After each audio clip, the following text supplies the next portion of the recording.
Dimanapun Anda berada, hari ini satu kesaksian, perkenalkan dulu, dan saya percaya seluruh jemaat Betani dimanapun Anda berada. Nama saya adalah Pendeta Matius Wibowo, itu adalah utama saya dan Anda semua tahu mungkin yang sudah kenal saya mempunyai perusahaan di Kerawang dan di Magelang, tetapi saya percaya bahwa ketika hari ini saya diberikan kesempatan untuk memberikan kesaksian, ini kesaksian saya yang terjadi ketika awal mula kami memiliki satu perusahaan yang besar dengan luas 4 hektar lebih di daerah Kerawang, sekitar Jakarta. Sesuatu yang luar biasa terjadi. Ceritanya seperti ini, kisah yang kami alami adalah seperti ini. Dulu perusahaan tekstil yang di Kerawang ini adalah perusahaan yang bukan milik saya, tetapi milik orang lain. Kemudian karena sesuatu hal, oleh pengusaha yang lama, perusahaan ini dijual. Kemudian kami dengan kakak saya, dengan seluruh keluarga dan seluruh saudara-saudara saya, kami berunding, kami ambil alih dan beli pabrik yang di Kerawang. Berjalan kira-kira 1 tahun, kembali kemudian kakak saya dan beberapa pemegang saham mengatakan seperti ini dan mengambil satu keputusan. Wah, bukan bidang kita ternyata di tekstil yang finishing ini untuk membuat batik, untuk membuat pola, printing, dan sebagainya. Sehingga diputuskan oleh kakak saya dan sebagainya, perusahaan ini akan dijual saja deh. Siapa yang mau beli terserah, kalau ada pembeli silahkan. Saat itu saya sebagai penanggung jawab yang ada di Kerawang, saya merasa, aduh, saya punya anak buah, saya punya pekerja, saya punya anak-anak lebih dari 500 yang ada di Kerawang. Saat itu saya berpikir, Tuhan, kalau ini dijual apakah perusahaan ini akan berlanjut? Nggak tahu.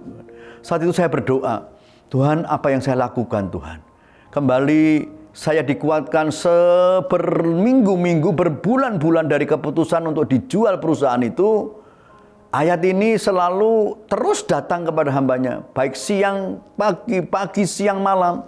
Saya selalu diingatkan oleh Tuhan, ayo, kalau Petrus pernah berjalan di atas air, melakukan mukjizat yang mustahil, hari ini mukjizat yang sama akan terjadi untuk hambaku.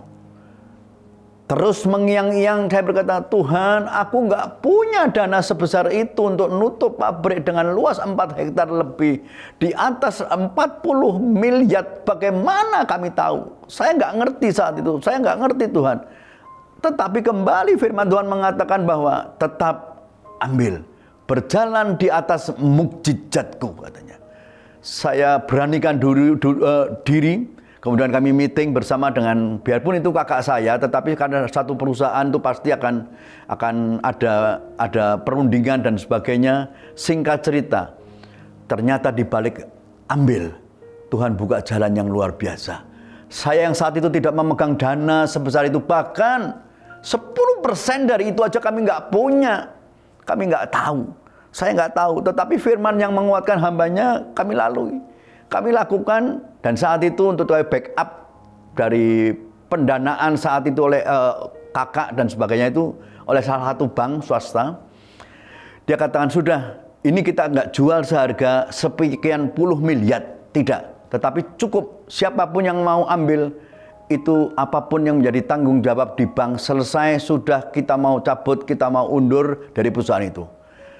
Tuhan, apakah ini pembukaan jalan? Karena saya tahu bahwa nilai yang dijaminkan di bank kira-kira hanya sekitar 20% di bawah pasar yang normal. Misalkan di angka 40, ini kira-kira hanya di angka 10 kami harus mengganti. Saya nggak ngerti, Tuhan, apakah ini jalanmu, Tuhan? Saat itu di meeting, tiba-tiba Tuhan gerakan saya. Saya katakan, saya nggak akan tawarkan ke orang, saya akan ambil pribadi. Kemudian singkat cerita diputuskan, oke, kami diberi waktu kurang dari sebulan. Dengan keadaan saya nggak ngerti duit dari mana, uang dana dari mana, saya nggak tahu. Tetapi ketika sudah diputuskan bahwa saya akan ambil alih, dalam waktu 3 minggu kita akan ke bank, kita akan selesaikan seluruhnya. Saya katakan, yes, saya percaya. Tapi jujur, secara daging. Saat itu saya berpikir dari hari ke sehari, jalannya lewat mana nih Tuhan? Saya hanya berdoa, saya berusaha. Saya temuin owner, pimpinan, direktur dari bank yang memberikan dana saat itu untuk grup kami yang perusahaan ini. kami ditolak dengan kata-kata, kami nggak kenal engkau, kami yang tahu adalah grup kamu. Saya bilang, aduh gimana jalan Tuhan. Tapi saya tetap berusaha, Pak, kami tetap mengajukan penawaran kami, Pak. Kami akan ambil, Pak. Dengan nilai apa yang dijaminkan dulu, kami akan ambil, kami akan take over, Pak, keseluruhan. Dengar, sampai dengan kurang 3 hari dari hari H. Dari hari Senin besok saya sudah harus memutuskan. Hari Jumat siang saya belum ada jawaban apapun juga, disetujui atau tidak untuk take over itu. Tiba-tiba setelah jam makan siang, handphone saya berbunyi. Rupanya salah satu direktur utama dari perusahaan bank ini, telepon saya pribadi dengan lewat sekretarisnya. Dia mengatakan, Pak Matius Wibowo, dengar, keputusan direksi mengatakan silahkan ambil alih dan kelola kembali. Saya hanya teriak, Tuhanku dahsyat luar biasa. Singkat cerita, tanpa seperser rupiah pun. Kami hanya tanda tangan saja, kami take over seluruh apa yang di bank, tanggung jawab saya. Singkat cerita, kami take over, ambil alih perusahaan itu. Dan yang luar biasa lagi, dalam waktu kurang dari 4 tahun, saya masih ingat betul. Satu, ada perubahan harga yang luar biasa terjadi. Saya bisa kontrak kain sedemikian besar. Saya nggak ngerti. Saya percaya juga ini jalan Tuhan. Dari harga sekitar, saya berikan contoh. Dari harga sekitar 1 meter 2.500, saat itu terjadi sesuatu krisis yang luar biasa. Harga melonjak menjadi 10.000 lebih per meter. Saya punya kontrak, waktu itu saya juga nggak ngerti. Biasa saya kontrak hanya paling banyak 1 juta meter. Tiba-tiba saya nggak ngerti, rupanya sekretaris saya salah ngetik. Saya pesan 10 juta meter. Wow. Begitu saya tanda tangan, harga naik melejit tinggi, dan dengar, kami selesaikan semuanya.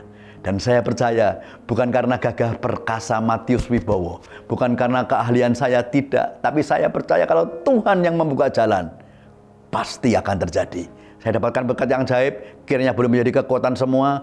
Ayo tetap bersandar pada Tuhan, serahkan semuanya pada Tuhan, dan Tuhan yang akan buka jalan. Bukan keahlian kita yang menyelesaikan, bukan kemampuan, bukan kekayaan, tetapi Tuhan yang buka jalan. Terima kasih, demikian kesaksian saya, dan saya percaya, yuk bersama Yesus kita bisa. Yes, yes, yes. Haleluya, amin.